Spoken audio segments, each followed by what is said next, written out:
Hello, everyone, and welcome back to the Strategic Veteran. I'm your host, Adam Peters, and today we're shifting gears to explore a unique avenue within real estate. One that A, doesn't bore me, and B, I haven't had anybody on to talk about that offers significant potential for veterans and others seeking financial freedom.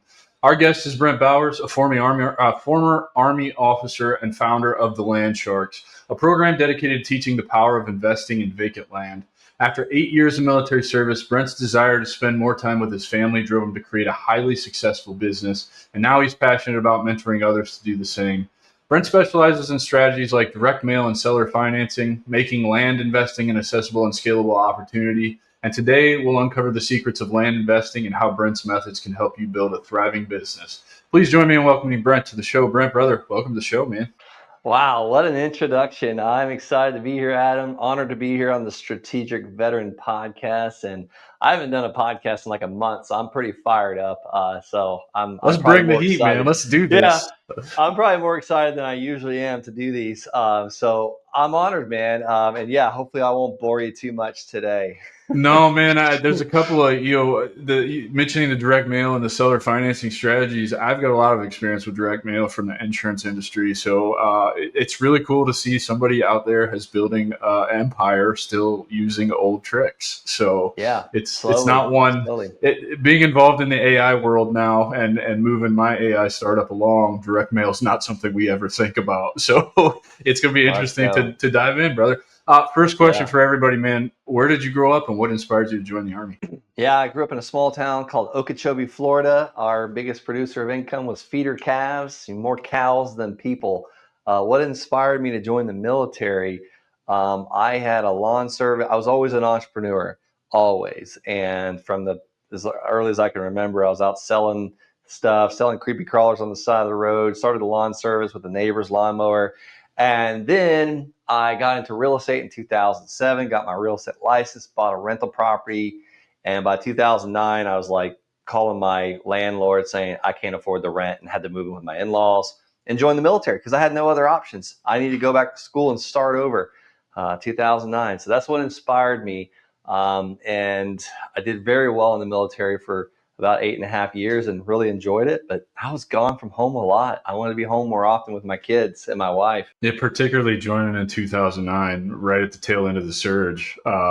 You were an officer. What was your branch? So I started off enlisted first. I started off Good enlisted man. in the Good Army. man.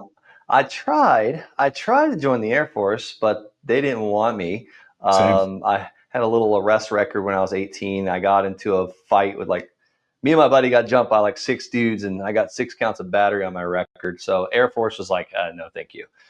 So luckily, the Air Force recruiter was kind enough to tell me to go next door to the Army recruiter because they'll take anybody. And I said, okay, I'll go over there. I'm pretty coachable. So I was 25 uniform, signal support specialist, and attached to a route clearance patrol. So we basically drove the roads in Afghanistan and found the bombs. And my job was to make sure all the trucks could talk and communicate, and to make sure the talk worked and we could communicate nipper, sipper, centrics, all those systems. And I enjoyed it for about a year, and I got so burnt out from it. And I was like, I'm going to be an officer. 4 years later, they allowed me to go to college, and I got paid to go to school for 21 months, and then became an officer and hated it. Hated it. I can imagine, man. What was that transition like? Like, the outside looking in, I was basically waiting to pin E7 in the med board process. We know from the Army that was never going to happen. So got out as an E6, basically saying you're non-commissioned officer. And it just seems like a political world in the officer world. And so Yeah. what is that shift when particularly spending 21 months away from what I imagine is real Army, or at least what and then coming back expected to be in shape, and now the standards quite a bit higher just because you're an officer, just the way that it goes. What was that like for you? Yeah, officers, I swear, they run in their sleep. So yeah, I love being enlisted. I was in Germany for my first 4 years, but back-to-back deployments to Afghanistan. And my platoon sergeant, he literally brought me in his home, me, my dog, and my wife, as soon as I got to Germany. And my first sergeant took me out for my first beer the second night I was there. But when I came to Fort Carson, Colorado, being attached to infantry, and I made it all the way up to E5 sergeant, and I really enjoyed it. Absolutely enjoyed being a non-commissioned officer. and come in as a brand new second lieutenant. And, I'm just getting slapped with all this equipment. I'm signing for everything, material. And it's almost like I felt like I was doing it all by myself. There was not that, no one like put their arm around me, which I'm by then almost 30-year-old man. So hopefully I didn't need it, but it was just a different transition. And yeah, ROTC, hanging out with these college kids, we were absolutely expected to be in tip-top shape. I mean, every one of those kids were making 300 on their PT test. And I call them kids because a lot of them were like 18, 19, 20, 21. Yep. I'm like the 28, 27-year-old guy in there going through ROTC with the college kids. But no, it's a blast. I was taking like 6 courses at a time, but I was getting paid my E5 salary, and I still had time to flip houses in the meantime. So just working it all. Well, and I resonate with the challenge of, I did 4 deployments as an infantry guy. So 3 to Iraq, 1 to Afghanistan. Physical fitness, trying to keep up with 18 and 19-year-old privates when they were coming in towards the tail end of my career, that got really hard. So I can only imagine how much harder it is for you at ROTC, the pressure of these young kids expected to get 300s on your PT test. I was never a 300 guy. I think I did it 1 time. The run always got me, but I'm 6'3". I was like 250 running around in the Army. You know what I mean? Oh, yeah, you're a big boy. I'm not built to run, but strap the ruck on me and I'll walk circles around everybody kind of thing. You know what I mean? To lift stuff and just throw it down on the ground like big heavy weights. Like I'm 6'1", 180 pounds. I can run forever. But yeah, man, absolutely. It was good time. It was fun. I missed it. And so Germany and Fort Carson were your 2 duty stations? Oh, yeah. I had a few other ones. I was at Fort Lee for a while, and then Fort Gordon, Georgia, Fort Knox, Kentucky, Melbourne, Florida, if you can count that as a duty station. But yeah, I can count it as a duty station because I live here. Really? You're in Melbourne? I'm in Vero. I'm in Palm Bay. Yeah, I'm in Palm Bay. We should have done this in person. Rental. We should have, man. I just sold a rental in Palm Bay. I had that house since 2013. My wife helped me renovate it when we were dating. Where at in Palm Bay? Hesse Avenue off of US 1 and I know where it's at. Yep. There used to be a Space Coast Credit Union in my backyard, basically. I'm at the far end, the opposite end at US 1 on Malabar by the park. So that's where I'm at. Yeah, the nice... I call it South Melbourne is actually what I call it, because if you take St. John's Heritage, you're just basically in Melbourne. Oh, yeah. And I don't know if you've been down here in a while, but St. John's Heritage has turned into a monster. A good way or a bad way? I think it's a bad way, man. It's a 2-lane road, and everything for that 7-mile stretch, the farmers have sold all their sod farms. It's all going into development. So at the corner, the corner right there at Malabar and St. John's Heritage where it tees, there's a whole Publix anchored shopping center they're finishing up right now. You make the left onto Malabar to go into Palm Bay proper, and just after you make that left at that stop sign is another giant development going in, and then all of St. John's Heritage is all developments now. Wow, yeah, it's blowing up. It's insane, and it's just kind of a nightmare because the traffic just on that nature of that 2-lane country road and all the turnoffs into the neighborhoods now, it's just makes me mad. So I've had to learn all the back roads. But 8.5 years, man, what was the decision to get out? You hated being an officer? Was that like the primary driver? Well, I wasn't a fan of it. I shouldn't say I absolutely hated it, but I wanted to be home more often. I was preparing for that 3rd combat deployment. So then there's the train up for that. You're in the field the entire time. It just, my 1-year-old boy, I'd only seen him like 4 months out of his life, out of his 12 months. So, and my wife was struggling, had another baby coming on the way. And I was just like, I got to figure something out to where I don't have to be gone all the time. And I found land investing. I was definitely afraid to get out because it's like, we're making $4,000 a month or whatever it was back then.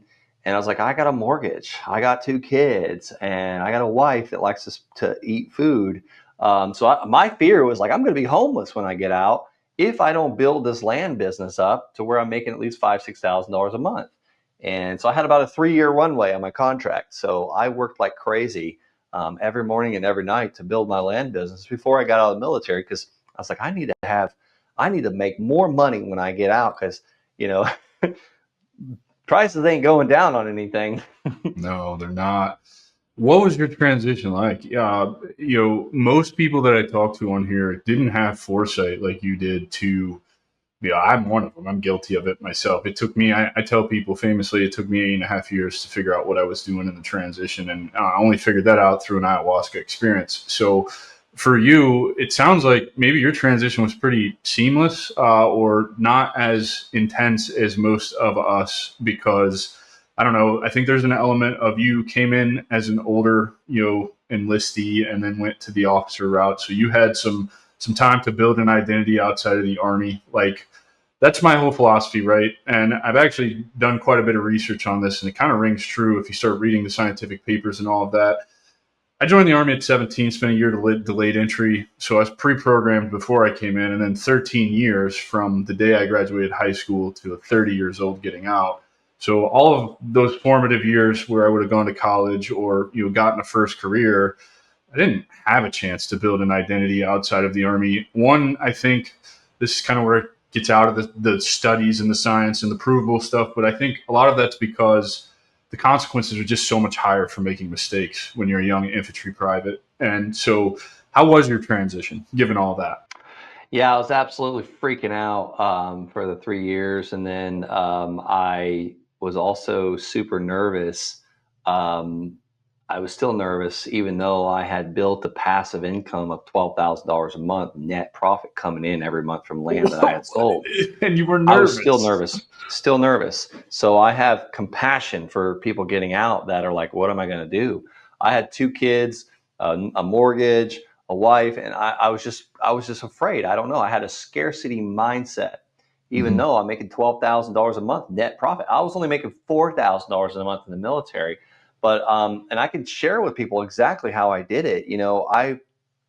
I was burning the midnight oil, and I shouldn't say the midnight oil. I'd get up at 4 a.m., but I had to be on base by 6, and I was building my land business. So what I would do is I would mail landowners that were behind on their taxes, and I would buy their land for like a couple $100 and then sell it for a couple like $5, $6, $7, $8,000. And I would sell it on monthly payments, and I would try and get a down payment large enough to get my money back out of the deal because I didn't have money.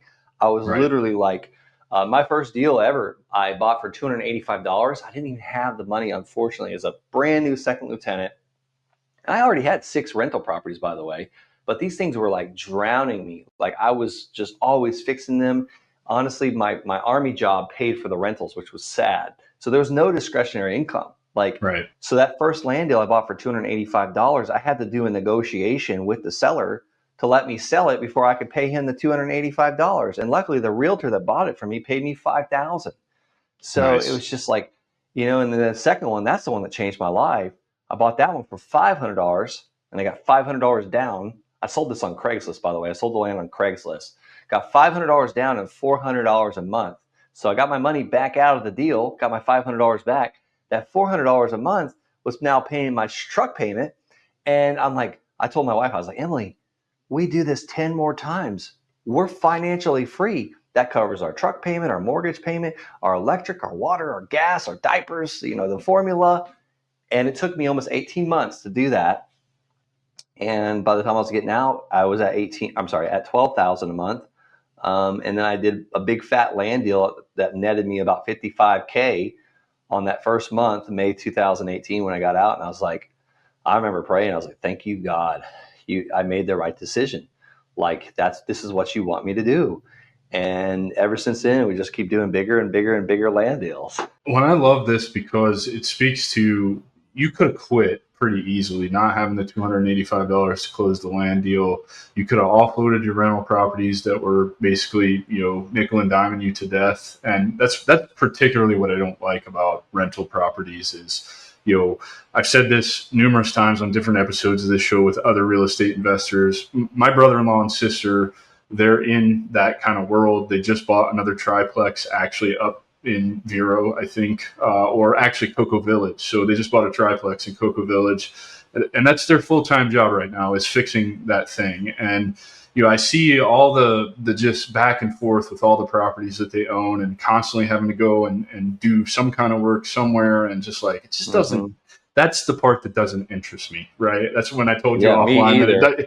it doesn't interest me, and it's just it's just more risk, I think, than I'm willing to take on. It's more headache to manage than I want to manage, or in a style I don't want to manage in. So how did you, I mean, obviously you're freaking out like most of us, but having that 12K a month coming in as you're getting out, that's definitely got to kind of ease some of the financial burden, at least from that perspective. Like, I was a 30-year-old guy who had no really usable skill that I could identify outside of I kill people and I'm good at it, right?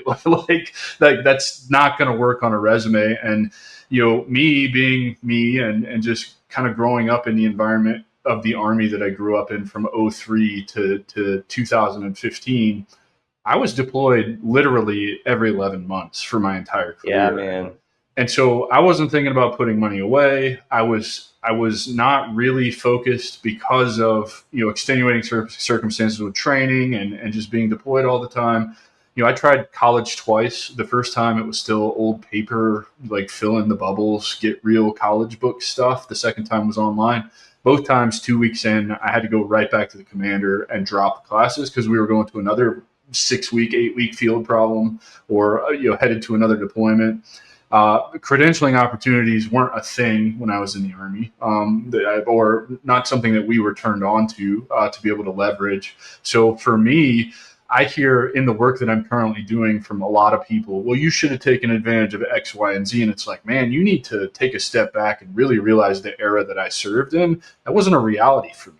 I tried to take advantage of those things and I could not make it work. It was literally impossible. And so how did you discover getting away from the rental property stuff, which is what so many people get into real estate and do? And you are the first I've had on that is a land investor. How did you discover this? Yeah, I discovered it from another podcast just like this. Thank God. The guy was talking about going to these tax auctions. He would drive there in the middle of the night and then buy a bunch of land and then like double his money in the next couple of weeks on this land. And I was like, man, there's no way I have time for that.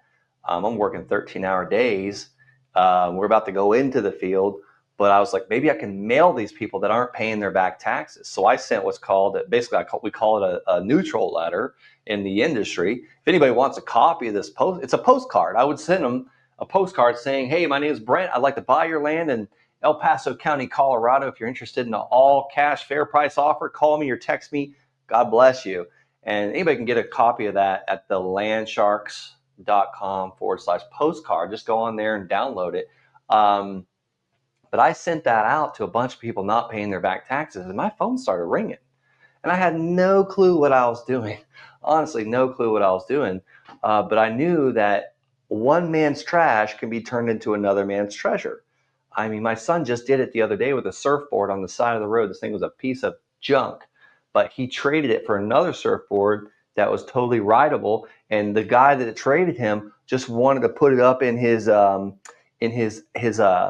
garage because it was just like a valuable to him. So he gave my boy one that he didn't have to put any money into, and he can ride it.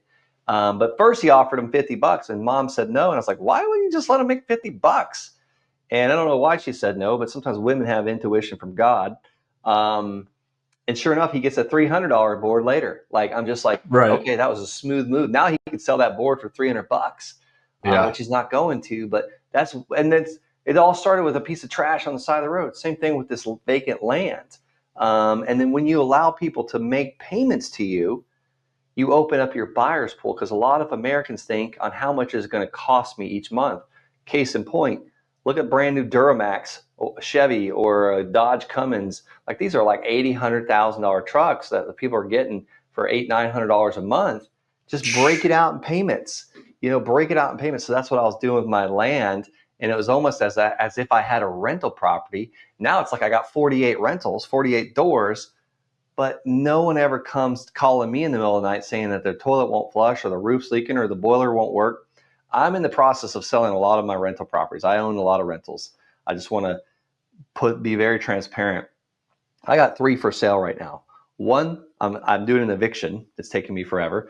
2, squatters won't allow me to show the property, and their needles are everywhere. 3, and I'm not in Colorado out there, right? Maybe someone's listening to this show can help me with the squatters. Yeah. And then the third one in Pueblo, West Colorado, three-story house flooded the day I listed it. I'm just like, Oh what in the man. world is going on? So land is so much less drama, but way more boring. Boring is good when it comes to making money. Well, and I like what you're talking about. One man's trash is another man's treasure. I've worked with a couple of different veterans. Most memorable, a female vet reached out to me for help. I spoke at a SkillBridge program. I'm very much of the opinion that I started this whole show before I really got into this and really started, studying the craft and, studying the conversations I was having. The idea was the path back to purpose for veterans is through entrepreneurship. I very much still believe that. And I think the proof is in over 100 episodes of this. I'd say 75% are out pursuing something for themselves. So making them entrepreneurs.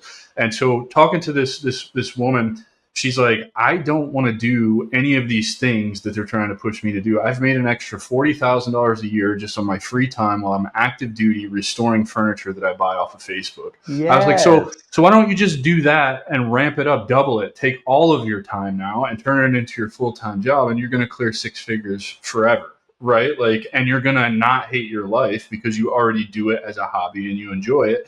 And it's just on your time schedule and you're going to make an honest living. Like, what is wrong with that? Well, everybody thinks that I should be using my skills or this, that, and the other, but that's not what I want to do. And that's my point. Like, it's what you want to do. So do what you want to do. You found a way to make money. So I agree with that statement 100%. If somebody wants to kind of get into land investing and doing what you're doing, what is just, I assume you're not the gatekeeper of information, right? This information is probably out there. People can go find it for themselves, but we have you here. Where do we start with this? How do I find these tax auctions? I live here in Florida. I got a couple $100. I could do my first deal theoretically this weekend. Yeah. There's easier ways to do it now. And I teach all this stuff on my YouTube channel, Brent Bowers. It's real. Find me there. I can teach you for free. But it's easier now. It's gotten a lot easier now. So that's how I started. That's not what I do now. It's way easier to make $50,000 than it is to make $5,000. So give you an example. So now I go on Redfin and I see where land is selling. And we can use Palm Bay, for example. You already mentioned Palm Bay. I've done many lots in Palm Bay. You can look in Palm Bay and see where all the land is trading. So go to Redfin, look up vacant land, look at what's sold in the last 3 months, and look for the heat maps. Look for where it's all the sales are happening. And then price that land out. How much is it selling for by the square foot, or how much is it selling for by the acre? Palm Bay would be square foot.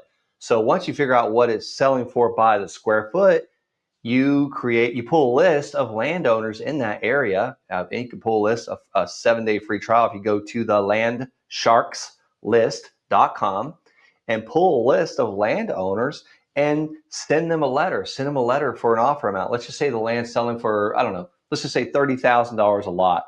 Well, if you're offering $19,000 per lot, most people will say no. But it's that one person that says yeah, and you might have to mail that Palm Bay area twice or 3 times. So here's what I do: I mail 55 offer letters a day. So if I ask people 55 times a day, 54 of those people were absolutely going to say no, or they might say no on the second and the third time too. But eventually they say yes. It's like my wife. Eventually she married me. Right. Eventually she had 3 kids with me. She's always saying no, but I just keep asking. Well, and I love this. I love this strategy because I have an insurance background. That's really what started the entrepreneurship thing, like full send for me. And the saying in the insurance world, right, 100 no's to get 1 yes. So you're getting a yes essentially every 2 days because you mail 55 every single day, and it takes you maybe an hour to put stamps and put the postcard. I mean, it's just a damn postcard. No, I'm not doing that. You got an assistant now.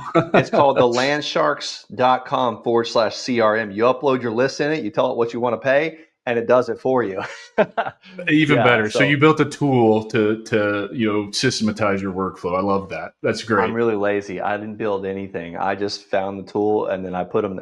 I put a bunch of tools together and show people the step by step how to do it with the Landsharks method. But here's the thing: I didn't create any of this.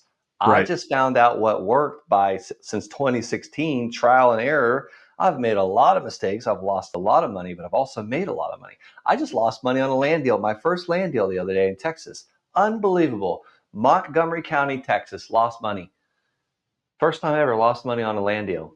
But I've done 350 profitable land deals. So I can focus on the $20,000 I just lost, or I can focus on the 350 profitable deals. You get what you look for. So I want more good stuff. So I'm going to look for good stuff. You know, I love it, man. It's like if I'm fighting with my wife, I look for the good in her. And it's amazing how it works.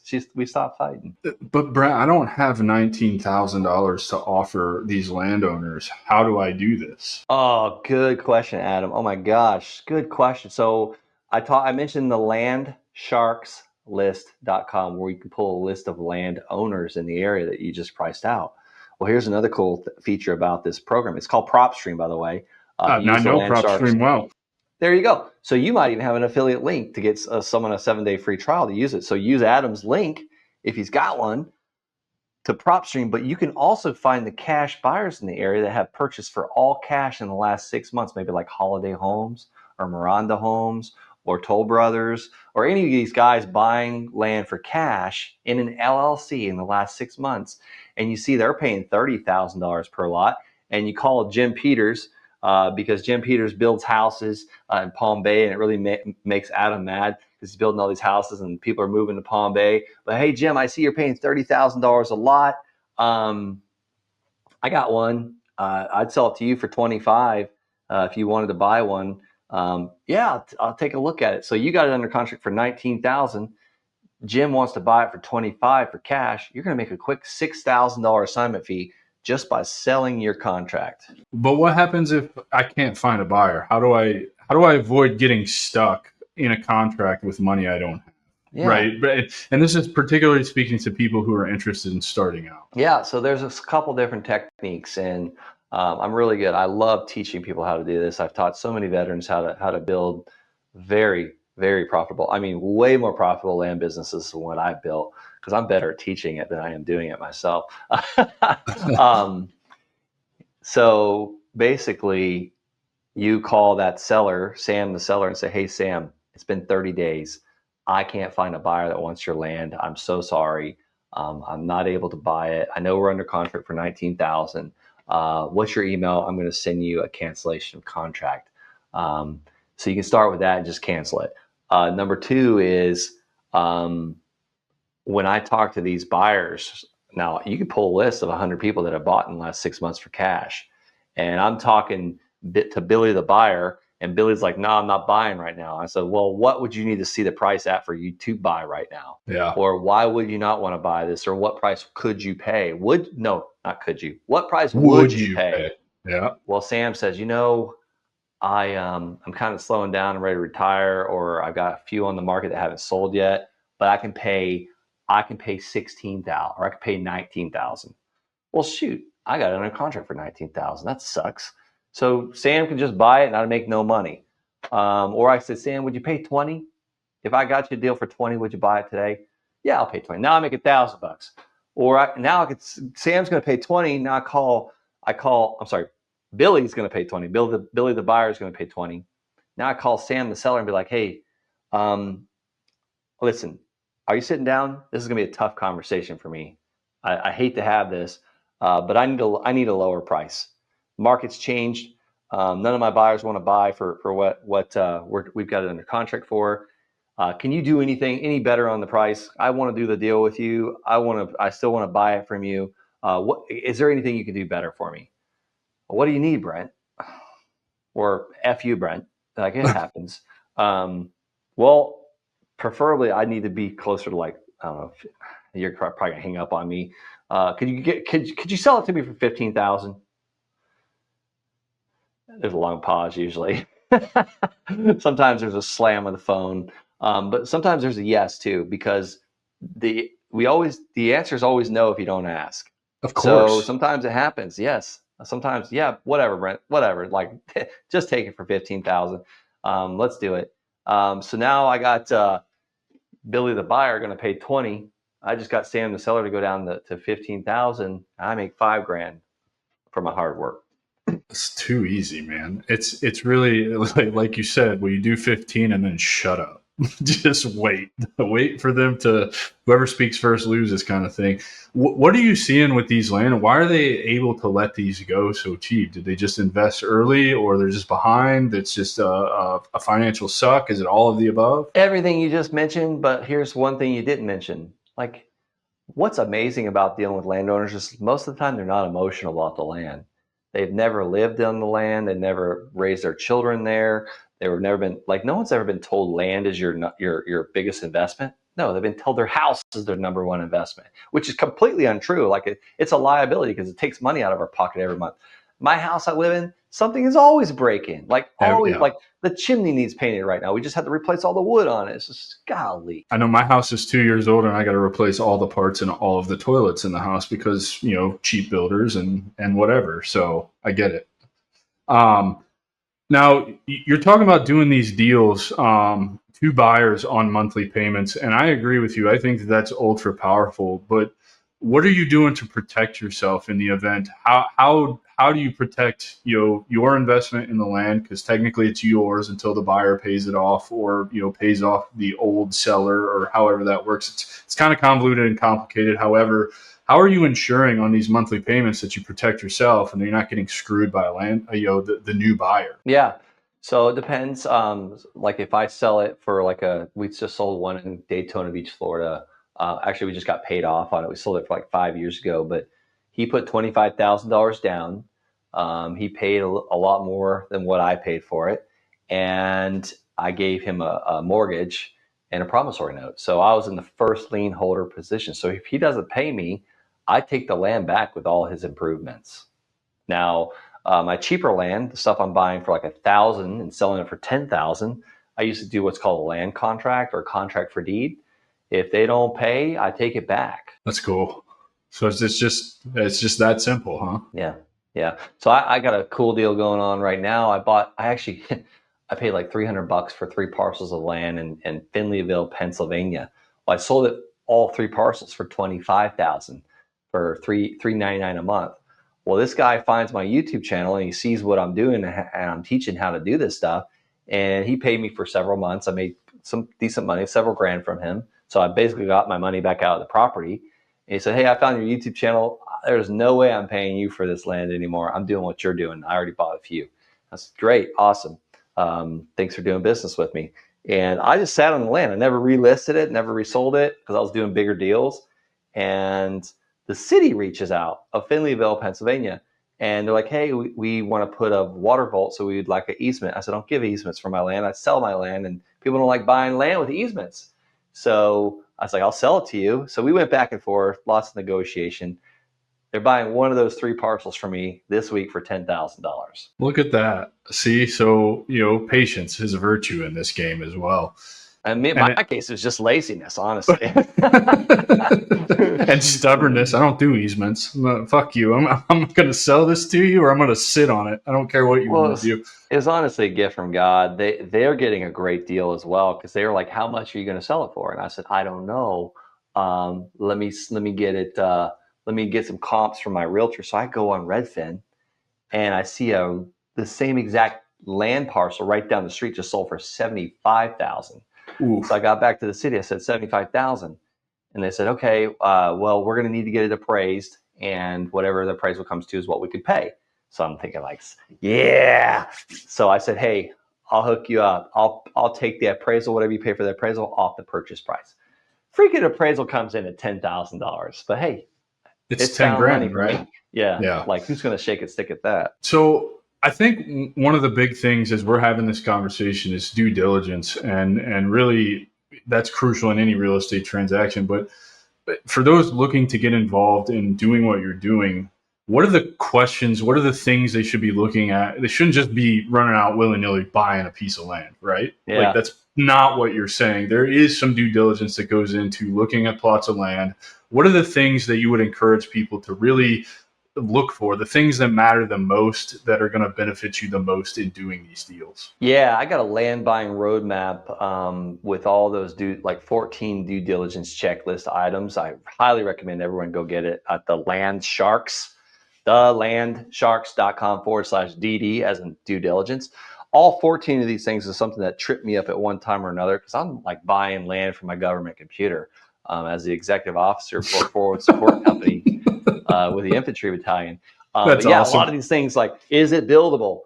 How do you access it? Is it road access? Is it dirt road access? Is the land landlocked? How do you get water? How big is it? Is it big enough for the county to let you drill a well or put a septic system? How is the sewer? Like, little things like that you really want to know. So people can look that up on the landsharks.com/DD as in due diligence. Yeah, I know that's one of the bigger things here in Palm Bay right now is the whole septic issue, because everything in Palm Bay, for the most part, is septic. And now Florida has decided we need to change everybody to city water, no more septic. All of Florida's having that same problem. Yeah. Like, I own a house on Lake Placid, Florida.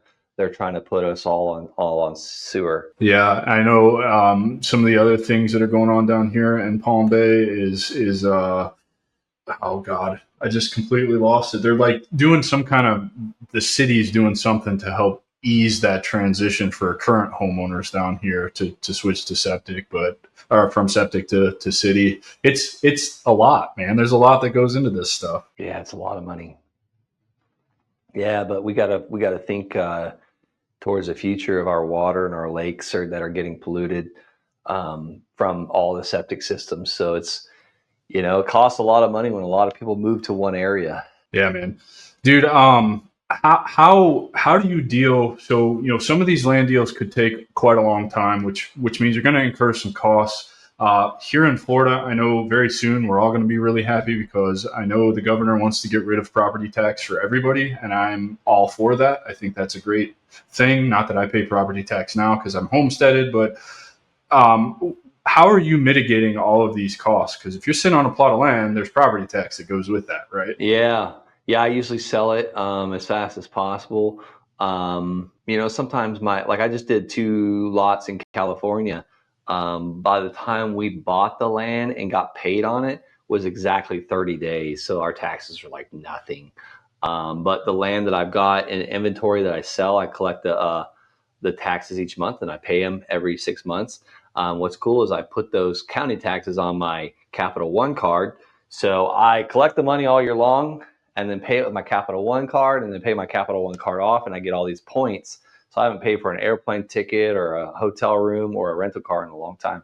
Yeah, and then every time I go on Amazon, I play those games too. Oh, I love those games, because I had a terrible relationship with credit cards while I was in the Army, and bankruptcy and everything else. Now I really understand how the game's played. I think I made not anywhere close to what you made in points, but last year I think I had like a free $700 just from paying regular bills on a credit card and then paying it off. Incredible. And then it just lets you leverage access to more debt in the future, because your credit score goes up because you're always paying off a giant balance, right? And so it's awesome. How scalable is land investing? I think it's pretty scalable. I mean, we got up to 100 notes at one time paying us every single month. I do 1 or 2 land deals a year. Like my buddy, he's a captain in the Army.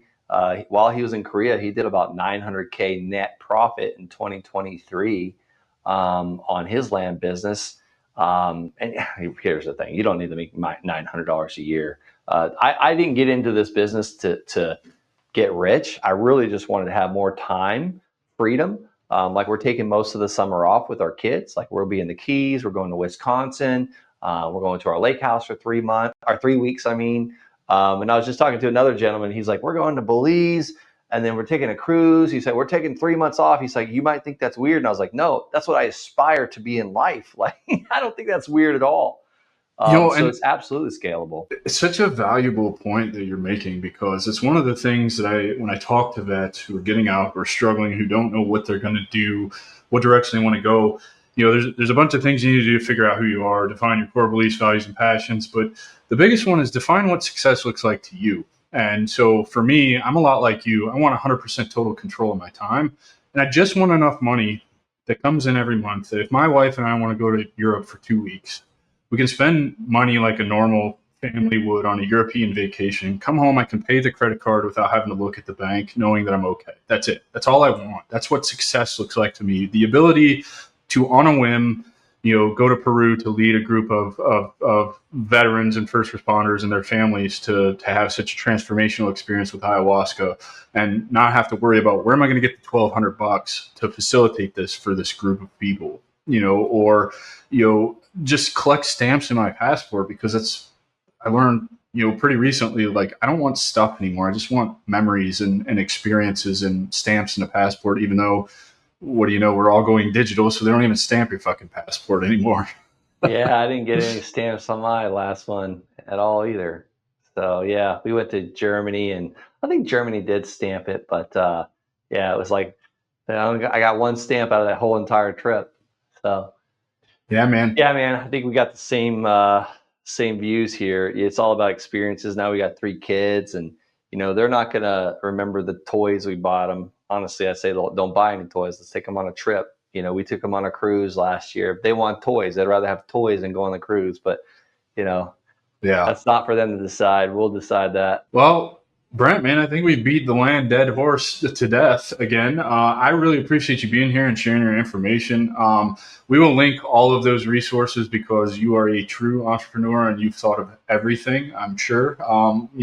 With your slugs to all the resources that you have, the due diligence, the CRM, everything. I love what you've put together, man. I really appreciate you being here and spending some time helping our brothers and sisters find another path forward after they get out, because TAP is not it. It's a joke. It's a failure, a colossal failure. You can look at the data and see that. And I think they just have it backwards. TAP is a blanket fix for an individual problem, and it takes individuals like you and I to share what's possible once you get out, and that there's no right or wrong answer to that. It really is, independently your choice what you do. So I really appreciate all the information and the conversation, brother. Can I share one last thing? Absolutely. Yeah, you mentioned TAP. So the Army, what a lot of people don't realize is you can do a 3-month internship, or no, I think it's 3 months. It's an internship. Gosh, 2018 is a long time away from me, but I did an internship program. I want to say it was 3 months. Are you talking about SkillBridge? Yeah. Okay, maybe that's what it's called. Yeah, it's called SkillBridge. Yeah, so SkillBridge, there's some issues with SkillBridge, and that's kind of one of the dirtier sides of doing the work that I do, is I get a lot of inside information. SkillBridge has already been cut for several Marines by Marine leadership. No. So yep. Credentialing for 05 and above. Now, mind you, there are a ton of mixed feelings on the officer side of the house, particularly at 05 and above, with what they actually need. However, they've already cut credentialing and all of that for 05 and above, military-wide. TAP, in fact, has stopped. They just shut down the Mid-Atlantic region. As of June 1st, the Mid-Atlantic region for Title IX and Title X guys is completely closed. So Carlisle, West Point, all that stuff, no more transition assistance for Guard and Reserve guys. It's a really interesting landscape. There are a couple of great SkillBridge programs out there, and mind you, not all SkillBridge programs are created equal. So a lot of these SkillBridge programs, and I don't know what you went through, and I'm not going to talk shit on what you went through. If it was great for you, then it was great for you. But there are a lot of SkillBridges out there that take advantage of veterans. They will get free work out of you for 3 months, and with zero intention of hiring you. That is that is a common thing that I hear from our service members getting out, going through particular SkillBridges. Legion Vets is a great one. And then Thomas McKenzie, he has started another one, EBV, which is SkillBridge. He just announced this morning, and I reshared it on LinkedIn, reposted it with my own thoughts. Very close relationship with Thomas, and they're doing standing up a brand new SkillBridge program. His heart's in the right place. That's one that I'll advocate for all day long. But until leadership really realizes the benefit of this, and that's the big problem with transition, right, is a bunch of people who have never been through it, who don't know what's going to happen, are in charge of it. That's a big problem. Yeah. Well, yeah, we've had a couple people come through the Army SkillBridge program. They intern for the Landsharks, and what they're doing is building their own land businesses. Like one guy just did a $40,000 land deal, net profit. I don't see him. Like, he goes and works on his own business. I showed him how to do it with the land. But yeah, the Army's letting these guys intern for the Landsharks, and they're not interning for me. they're building their own business. And I think that's amazing, brother. And I can't applaud you enough for, having and providing that opportunity to our brothers and sisters. But not everybody's like you and I. You know what I mean? Like it's just not how it goes. I didn't even know about this stuff when I was in the Army. And if it wasn't for my friend, Danny, he was an infantry guy as well. He was interning for Microsoft, and he told me all about it, but they didn't teach me this in ACAP or any of that stuff. So I had to request it, and I got approved. Crazy stuff. My commander didn't know about it. Yeah, it's why I got out in 2015, and I didn't know about it, and that's apparently when it was first coming up. But also being in a med board, you don't get to go through stuff like that because you're in this, particularly back in 2015, it took me like 19 months to go through the med board process. So 19 months, 19 months, you're a burden to the unit because they need the MTO slot back, right? And so they exile you to, I say exile, range control was a pretty sweet exile. Gig. Yeah, it is exile. It's where you go to die, but the fact is range control is still a good job. Then the range control ends because you're only allowed to be there for so long and you're still in this med board. Then you're ending up working out a deal with your first sergeant. He's like, well, look, you're a senior staff sergeant. I can't put you in a training room and have an E5 in charge of you. You're taking up an MTO. Just show up every Monday morning and don't get in trouble. Well, I had no guidance to so then you find it in the bottom of a bottle and all that's, a whole nother conversation, right? Idle hands are the devil's playground. Yeah. But well, I'm glad to hear you, man. I'm going to make sure that we put that in the show notes that the Landsharks has an internship through SkillBridge so veterans can start checking this out. That's a great testimonial. You got one guy that just did a $40,000 net profit land deal as an intern for the Landsharks, but he's really building his own business. And this is an amazing skill that you can take with you forever. And if you leverage it while you're, just say, get into the Landsharks internship program through SkillBridge, burn the candle at both ends, dive in, learn everything that you can, and make a way forward for yourself so that the day you get out, you don't have to go through any of these identity problems, these purpose problems, these finance problems, these community problems, these networking problems that we have. Through these opportunities like what you're providing, we can avoid a lot of these transition mistakes. Let's go. Nice meeting you, Adam. Yeah, man. Jump. Have a great day. I appreciate you, brother. Let me know if I could serve in any other way. Catch you later. Yeah, take care.